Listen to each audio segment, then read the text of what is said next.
অসমবাসীৰ হৃদয়ৰ শিল্পী জুবিন গাৰ্গ তেওঁ অকাল মৃত্যু আজিও প্ৰশ্নবিদ্ধ। কিন্তু জুবিনৰ মৃত্যুৰ প্ৰাক মুহূৰ্তত কিবা ভয়ংকৰ দৃশ্য ধৰা পৰিছে। এই দৃশ্যত মেনেজাৰ সিদ্ধাৰ্থৰ মুখত দেখা গৈছিল এক অহৰহ হাঁহি। ভিডিঅ'ত ধৰা পৰিছে জুবিন দাৰ সন্মুখত সিদ্ধাৰ্থই হাঁহি হাঁহি কয়, জুবিনক মাৰ্ডাৰ কৰিব লাগে। তাৰ পিছতে ভয়ংকৰ অন্য এটা বাক্য, এচিড ঢালি শেষ কৰি দিব ওলাইছিলো। এতিয়া প্ৰশ্ন, সিদ্ধাৰ্থই আচলতে কিয় এনে বাক্য উচ্চাৰণ কৰিলে? ইয়াৰ পিছত ডাঙৰ কোনো ষড়যন্ত্ৰ আছিল নেকি? জুবিন দাৰ মৃত্যুৰ কিছু মুহূৰ্ত পূৰ্বে তেওঁ বন্ধু-বান্ধৱীক কৈছিল, মোৰে ওপৰত চাপ আছে, মই সুৰক্ষিত নহয়। এই বাক্যই এতিয়া বেজাৰ, সন্দেহ আৰু ভয় দুয়োটাই উত্থাপন কৰিছে। অসমবাসীৰ লাখ লাখ অনুৰাগী আজি ক'ত কান্দি আছে, যেতিয়া ভাবি পাইছে তেওঁলোকৰ শিল্পী হয়তো এক ষড়যন্ত্ৰৰ বলি। জুবিনৰ পৰিয়ালৰ লোকে ইতিমধ্যে দাবী কৰিছে, এই ঘটনাত কেৱল আঘাত নহয়, আগতীয়া ষড়যন্ত্ৰ আছিল। বহুজনৰ মুখত একেই প্ৰশ্ন, জুবিনৰ প্ৰতি সিদ্ধাৰ্থৰ আচৰণ কিয় ইমান খংগাত্মক আছিল? এচিড নাম কেনেকৈ আহিল? ইয়াৰ মাজত ক'ত আছে মূল ষড়যন্ত্ৰকাৰী?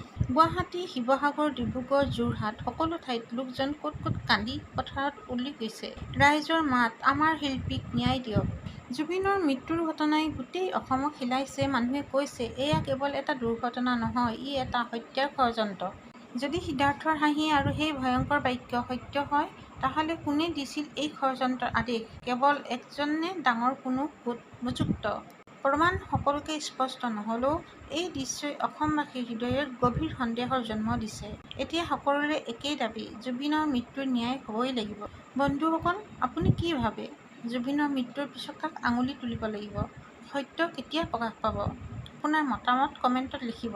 এই সংবাদ শ্বেয়াৰ কৰিব, কাৰণ জুবিন দা আমাৰ সকলোৰে হৃদয়ৰ শিল্পী। যদি সিদ্ধাৰ্থৰ হাঁহি সত্য হয়, তাহলে কোন আছিল মূল ষড়যন্ত্ৰকাৰী? এজন ব্যক্তি নে ডাঙৰ কোনো গোট? আমাৰ জুবিন দা আমাৰ হৃদয়ৰ শিল্পী। Justice for Zubeen Garg. Comment, share and subscribe.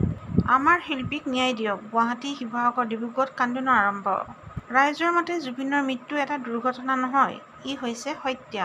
এতিয়া প্ৰশ্ন, কাক আঙুলি তোলা উচিত? অসমবাসীৰ হৃদয়ৰ শিল্পী জুবিন গাৰ্গ তেওঁ অকাল মৃত্যু আজিও প্ৰশ্নবিদ্ধ।